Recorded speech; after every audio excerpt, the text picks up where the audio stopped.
အဲ့တော့ကြည့်ကြည့်အောင်နော်အဲ့တော့ SendOS မှာSendOS မှာလည်းဒီ package တွေပဲပေါ့နော်အဲ့တော့ဒီ package တွေပဲဆိုတော့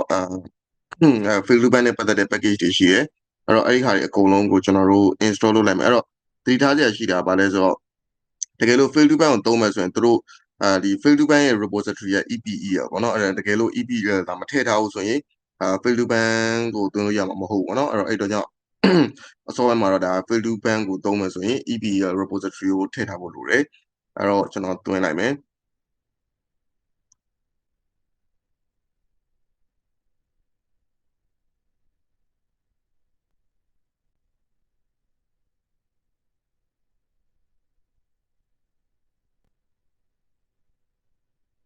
โอเคအဲ့တော့ကျွန်တော်တို့ fail to ban ထည့်ပြီးသွားပြီဆိုရင်ကျွန်တော်တို့ဒီ fail to ban ရဲ့ configuration ကိုကျွန်တော်သွားကြည့်ကြည့်အောင်အဲ့ကောင်က etc ထဲမှာဒါတေချာဘောက်ကတော့ etc အောက်မှာ fail to ban ဆိုတဲ့ folder လေးရှိတယ်အဲ့ဒီထဲမှာကျွန်တော်တို့ဒီမှာ configuration တွေရှိတယ်ပေါ့နော်အဲ့တော့ configuration တွေအကုန်လုံးမှာဆိုရင်ဒါ path နဲ့ပတ်သက်တာဒါ fail to ban ရဲ့ main configuration jail configuration စသည်ဖြင့်ပေါ့အဲ့တော့ဒီနေရာမှာကျွန်တော်မပြောရသေးတာကဒါ fail to ban ကဘာလုပ်တာလဲပေါ့နော် DNF info နဲ့fail to ban ကိုခေါ်ကြည့်ရင်တွေ့မလားဆိုတော့အဲ့တော့ဒီမှာဆိုရင် fail to ban ကဒီ log file တွေကို scan လုပ်တယ်ပြီးတော့ဆိုမှဒီ IP address တွေကို ban တယ်ဘယ်လို IP address မျိုးလဲဆိုတော့ password failure ဖြစ်တဲ့ IP address တွေကိုသူကဒီ log file တွေကို scan လုပ်ပြီးတော့မှသူကဘာလဲဆိုတော့အဲ့ scan လုပ်တဲ့ဟာမှာဒီ IP address တစ်ခုရနေပြီးတော့မှဘယ်လိုပြောရမလဲpassword fail login attempt တွေများတယ်ဆိုရင်အဲ့ IP address ကို ban တယ်ပေါ့နော်အဲ့တော့ဒီမှာဆိုရင်သူကဆက်ပြီးတော့သူကဘယ်လို ban တာလဲဆိုတော့ဒီ firewall rules တွေကိုဒါ reject လုပ်ပြီးတော့ဗာလဲဆိုတော့အဲ့သက်ဆိုင်ရာ IP တွေကို ban တယ်အဲ့ဒီဟာတွေကိုလည်းသူက user define လုပ်ထားလို့ရတယ်စသဖြင့်ပေါ့နော်ဒါက fail to ban ရဲ့အကြောင်းပြောတာအဲ့တော့ fail to ban ကဘာလဲလို့ပြောမှဆိုရင်သူဒီဘာလဲဆိုတော့ဒီpassword login fail ဖြစ်တာများတဲ့ IP address သို့မဟုတ်အချိန်တိုင်းတာတစ်ခုထဲမှာpassword fail login ဖြစ်နေတဲ့ IP တွေကိုသူက ban တယ်အဲ့တော့ကြောင့်ဘာလဲဆိုတော့ဒီ fail to ban ကအခြေခံအားဖြင့်ကျွန်တော်တို့ဘယ်နေရာမှာသုံးလို့ရလဲဆိုတော့ကျွန်တော်တို့ဒီဘယ်လိုရမလဲ password brute force နဲ့ attacking လုပ်တဲ့ဟာတွေမှာဆိုရင်အဲ့ password brute force တွေကိုတော်တော်လေးရောကြသွားအောင်ဒါ fail to ban နေပြီးတော့ကာကွယ်ပေးနိုင်တယ်ပေါ့နော်အထူးသဖြင့်ကတော့ SSH နဲ့ပတ်သက်တဲ့ဟာတွေပေါ့အဲ့တော့ cloud server တွေကိုကျွန်တော်ကင်တဲ့လူတွေဆိုရင်ဒါဆိုရင်သူတို့တွေသဘောပေါက်ကြတယ်ဗာလဲဆိုတော့သူက second အနည်းငယ်တည်းမှာပဲသူကဘယ်လိုရမလဲ fail login attempt တွေအများကြီးဝင်တယ်အဲ့တော့လူတွေကဒီ brute force တွေတိုက်နေကြလားဆိုတော့လူတွေက brute force တိုက်နေရတော့မဟုတ်ဘူးဒါပေမဲ့ဘယ်လိုရမလဲသူတို့ဒီ internet ထဲမှာကြတော့ဗာလဲဆိုတော့ဟိုလိုမျိုးပေါ့နော်ဒီ bot တွေရှိတယ်ပေါ့အဲ့တော့ bot တွေတို့ zombie တွေတို့အဲ့လိုမျိုးဟာတွေရှိတော့ဒီ IP address တစ်ခုသို့မဟုတ် subnet လိုက်ကြီးတွေကိုသူတို့တွေအမြဲတမ်း scan လုပ်ပြီးတော့အမြဲတမ်းဘယ်လိုရမလဲ password brute force တွေအမြဲတမ်းလွှတ်နေတာပေါ့သို့မဟုတ်တချို့သော program တွေ run ထားတယ်အဲ့ program တွေကကြတော့ဘယ်လိုရမလဲခုနပြောသလိုမျိုး brute force ပေါ့နော်ဒီအသုံးများတဲ့ password တွေကိုသူတို့ wallet တွေနဲ့ထားထားတယ်အဲ့ဒီ IP တစ်ခုတည်းကိုပဲသို့မဟုတ်အဲ့ subnet ကြီးမှာရှိနေတဲ့ IP တွေကိုသို့မဟုတ်ပင်းလို့ရတဲ့ IP တွေကိုသူတို့တွေကဘာလုပ်လဲဆိုတော့အဲ့ဒီဟာဒီ request တွေကိုအမြဲတမ်းတောက်လျှောက်ပို့နေတော့ပြောမယ်ဆိုရင်ဒီအဲ့လိုမျိုးပေါ့နော်တရက်ဆိုလဲဒါဟို password တွေအများကြီးတရက်ဆိုရင်ကိုကျွန်တော်တို့အနည်းဆုံးတောင်းကနန်းနေသိန်းကနန်းအထိဘာရှိလဲဆိုတော့ဒီ fail login attempt တွေတောက်လျှောက်ဝင်နေတာတွေ့လိမ့်မယ်အဓိကဘာလဲဆိုတော့ cloud server တွေမှာပေါ့အဲ့တော့အဲ့ဒီဟာတွေကိုကျွန်တော်တို့ကဒီ fail to ban နဲ့ကာကွယ်လို့ရတယ်အဲ့တော့ဒီကောင်တွေကိုမကာကွယ်ဘူးဆိုရင်ဘာဖြစ်မလဲဆိုတော့မကာကွယ်ဘူးဆိုရင်တော့ကိုက password ကိုကောင်းကောင်းထားနိုင်တယ်ဆိုရင်ဘယ်လိုရမလဲအဲ့ password crack မဖြစ်သွားသေး၍တော့ဘာမှမဖြစ်ဘူးသို့မဟုတ်ကိုက password ကိုဘယ်လိုရမလဲ short ပြီးတော့ဒီဘယ်လိုရမလဲကျွန်တော်လွယ်ကူတဲ့ password ထားထားမယ်ဆိုရင်တော့တကယ်လို့များသူတို့အသုံးများတဲ့ password ဒီထဲမှာကိုယ့်ရဲ့ password ကပါနေတယ်ဆိုရင်အဲ့ဒါဆိုရင်တော့ကိုယ့်ရဲ့ server ကတော့တော်တော်လေးအန္တရာယ်ရှိနေပြီပေါ့နော်အဲ့တော့တကယ်လို့ဟိုများသောအားဖြင့်ပါသွားပြီးရင်ဘာဖြစ်လဲပေါ့နော်အဲ့တော့ကျွန်တော်ကိုယ်တိုင်လည်းပါခဲ့ဘူးတယ်ဟိုအရင်တော့ဆိုရင်ကျွန်တော်ငယ်ငယ်တုန်းကဆိုရင်အဲ့လိုမျိုးပဲဒီအပေါ်က VPS server ပေါ်မှာကျွန်တော်ဟိုမလုပ်ဒီ password တွေကိုကျွန်တော်လည်းမသိသေးဘူးလေမသိသေးဘူးဆိုတော့ကျွန်တော် password တွေကိုလွယ်လွယ်ကူကူထားတယ်တည့်ရလဲကြကို server ကို login ဝင်လို့မရတော့ဘူး login ဝင်လို့မရပြီးတော့ဘာဖြစ်သွားလဲဆိုတော့ပြီးလိုက်ပြီးတော့ဟိုကျွန်တော် console ကနေသွားပြီးတော့ဗောနော်ဒီကျွန်တော် VPS panel console ကနေသွားပြီးတော့ကျွန်တော်ရဲ့ server password ကို reset ချတယ်ပြန်ဝင်ကြည့်တယ်အထက်ရောက်တော့ဘာမြင်ရလဲဆိုတော့အထက်ရောက်တော့သူကအဲ့အချိန်တုန်းကတော့နည်းနည်းလေးဟိုဖြစ်တာပေါ့နော်ဘယ်လိုပြောလဲဘာခေတ်စားနေရလဲဆိုတော့ mining ခေတ်စားနေတာ mining ဆိုတာဒီ bitcoin miner တို့ cryptocurrency miner တို့အဲ့တော့အဲ့ထဲမှာကျွန်တော်လည်းမသိတဲ့ file တွေတွားတွေ့ရတယ်ဝင်ကြည့်လိုက်တော့ဘာတွေလဲဆိုတော့အဲ့တော့ကြာ miner တွေအဲ့တော့ mining တွေကိုသူတို့တွေကအဲ့လိုမျိုးIPD ကို brute force တွေတိုက်တယ်သူတို့ဝင်လို့ရတဲ့ server တွေ့ပြီဆိုရင်တော့မဟုတ်သူတို့ password မှန်သွားတဲ့ server တွေ့ပြီဆိုရင်အထက်ရောက်ပြီးတော့သူတို့ mining software တွေဝင် run တယ်ပြီးတော့ဘာမှမလုပ်ဘူးဒီတိုင်းထားခဲ့အဲ့တော့ဘာဖြစ်လဲဆိုတော့ကျွန်တော်အဓိကပြောချင်တာအခုကကြတော့ဒီခေတ်မှာကြတော့ mining တွေလည်းဖြစ်နိုင်တယ်တော့မဟုတ်တခြား RAD software တွေလည်းဖြစ်နိုင်တယ်တော့မဟုတ်တခြားသောကိုယ့်ရဲ့ server ကိုအကြောင်းမျိုးနဲ့အသုံးပြုခြင်းတဲ့ဟာတွေလည်းဖြစ်နိုင်တယ်အဲ့တော့ကြောင့်ဘာလဲဆိုတော့ဒီဘယ်လိုရမလဲ free login attempt တွေများနေတယ်ဆိုတာကကိုယ့်ရဲ့ server အတော်လေးကိုအနေရရှိအနေထားကိုရောက်နေတာပေါ့နော်အဲ့တော့ကြောင့်ဘာလဲဆိုတော့ဒီ fail to ban ဆိုတဲ့ကောင်ကကြတော့ကျွန်တော်တို့ကသုံးသင့်တယ်အခုကျွန်တော်တို့ install လုပ်ပြီးသွားပြီအဲ့တော့ကျွန်တော်တို့ configuration ကိုကြည့်ကြည့်အောင်အဲ့တော့ဟုတ်ပြီ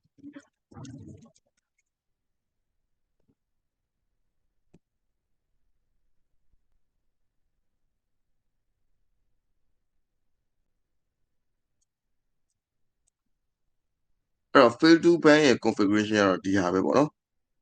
အဲ့တော့ဒီမှာဆိုရင် log level တို့ဒီကောင်တွေကအရင်အရေးကြီးတာမဟုတ်ပြောမယ်ဆိုရင် fail to ban တော့conf ကအဲ့လောက်ကြီးအရေးမကြီးဘူးဒါပေမဲ့ဗာလဲဆိုဒီထဲမှာတော့သူဒီ fail to ban ကြီးတစ်ခုလုံး run ဖို့အတွက်ကိုသူလိုအပ်တဲ့ configuration file တွေပေါ့နော်အဲ့တော့ဒီမှာဆိုရင် db file သူက database ကို file base နဲ့သွားတယ်အဲ့တော့ SQLite 3ကိုသုံးတယ်ပေါ့နော်ပြီးတော့ဆိုမှကျွန်တော်ဆက်ပြီးသွားမယ်ဆိုရင်thread definition ပြောမယ်ဆိုရင်ဘာမှမရှိဘူးဗျအဲ့တော့ fail to ban ရဲ့ main configuration ထဲမှာကျွန်တော်တို့မှာလေ့လာစရာသို့မဟုတ်ပြင်ဆင်စရာအဲ့လောက်ထွေထူးထူးအများကြီးမရှိနေဘူးအဲ့တော့ကျွန်တော်တို့ဘာကိုသွားမလဲဆိုတော့အဲ့တော့ fail to ban ကသူ့ရဲ့ architecture ကသူကဘယ်လိုသွားလဲဆိုတော့ fail to ban ဆိုတဲ့ service ကို run တယ်ပြီးလဲပြီးတော့မှသူက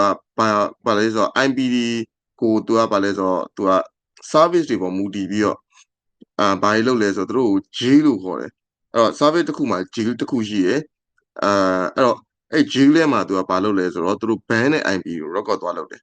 ဟုတ်နော်အဲ့တော့ကျွန်တော်တို့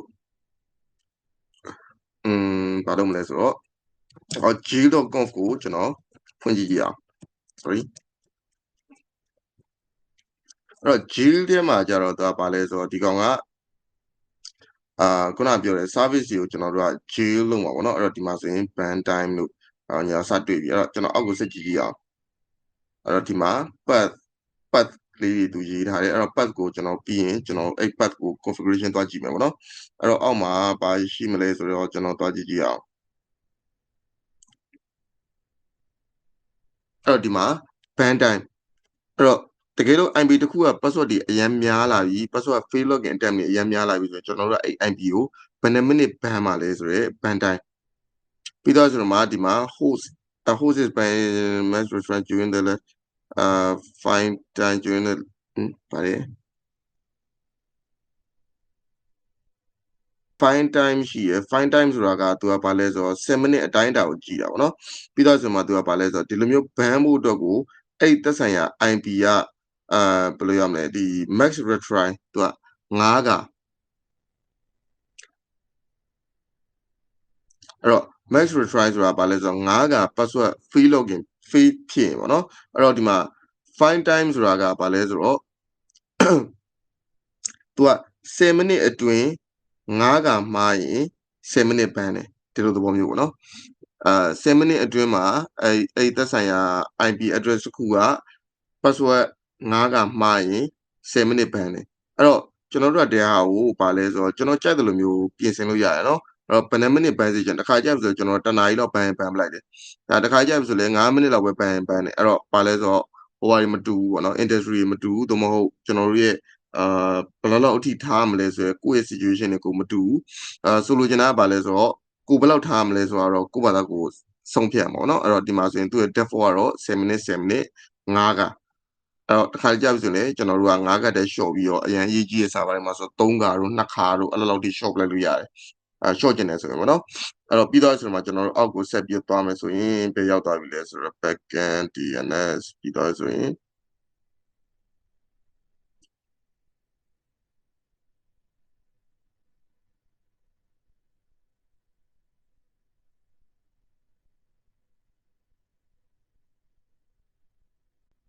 အဲ့တော့ဒီနေရာမှာ enable ကို force လုပ်ထားတယ်ဘာလို့လဲဆိုတော့ကျွန်တော်တို့က service တစ်ခုချင်းစီကိုကျွန်တော်တို့ဖွင့်နေတာ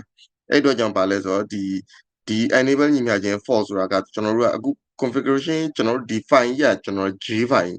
ဖြစ်တဲ့အတွက် J ကိုကျွန်တော်တို့က enable လုပ်ထားမှလားဆိုတော့ကျွန်တော်တို့ force ထားတာလေဘာဖြစ်လို့ force ထားတာလဲဆိုတော့ကျွန်တော်တို့ကမလိုအပ်တဲ့ service ကိုကျွန်တော်တို့ကမဖွင့်ချင်ဘူးဒီ fail to ban ကိုကျွန်တော်မဖွင့်ချင်ဘူးအဲ့အတွက်ကြောင့်ကျွန်တော် force ထားတာတကယ်လို့များရှိသမျှ fail to ban တည်သမျှ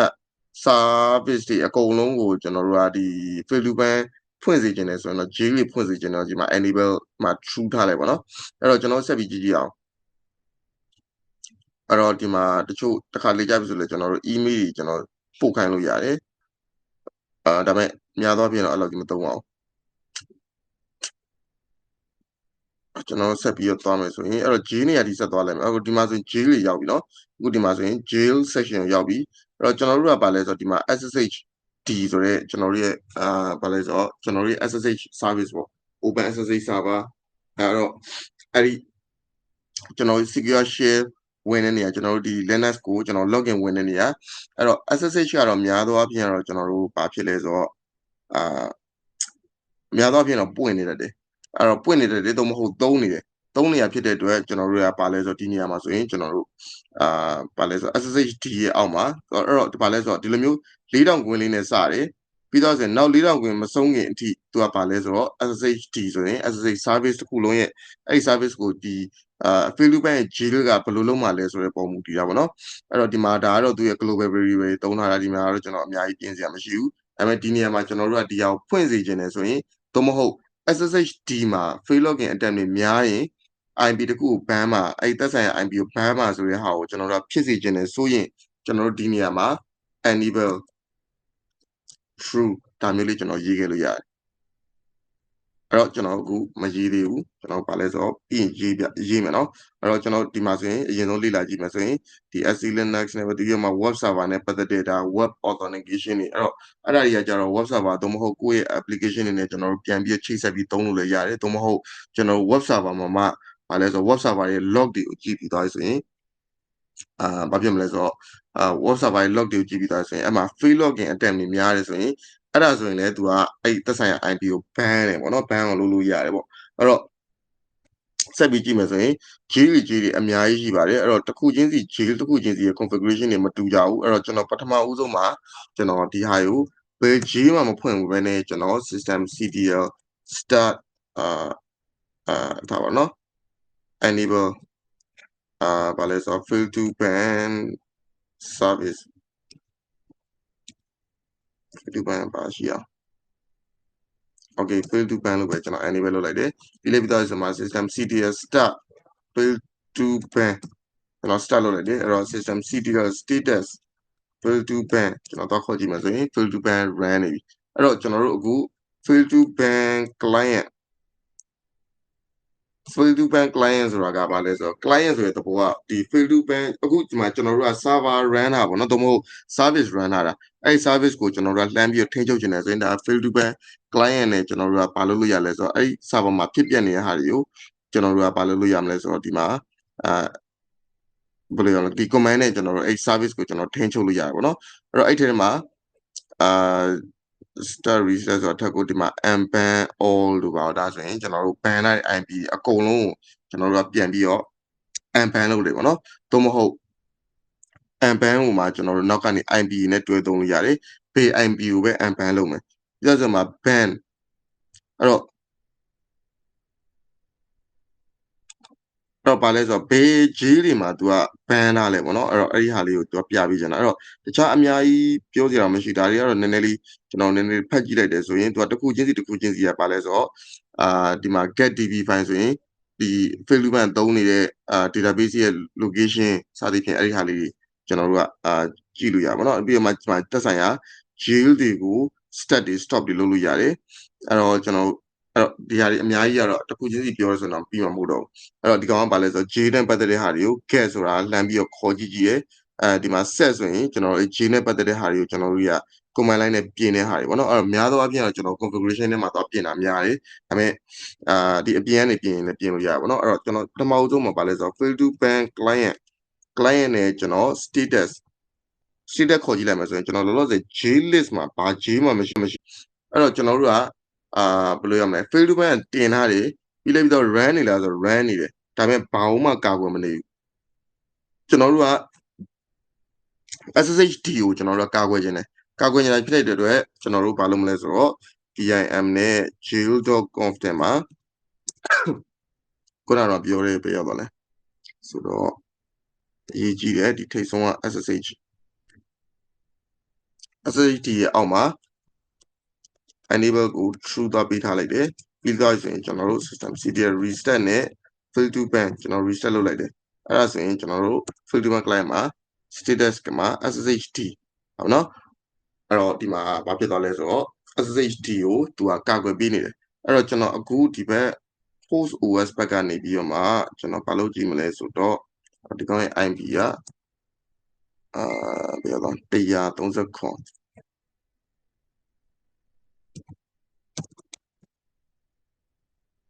ကျွန်တော်ဒီဘက်ကနေပြီးတော့ password အမှားတွေကျွန်တော်ရိုက်ကြည့်ကြည့်မယ်နော်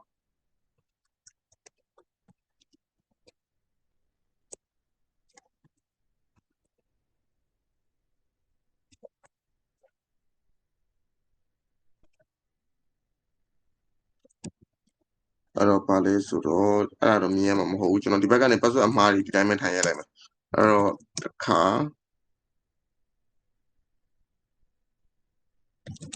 နှစ်ခါသုံးခါ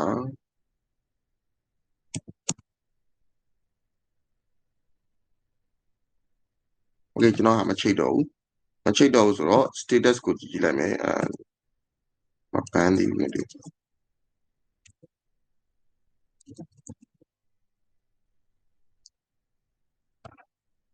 အဲ့တော့ဘာလဲဆိုတော့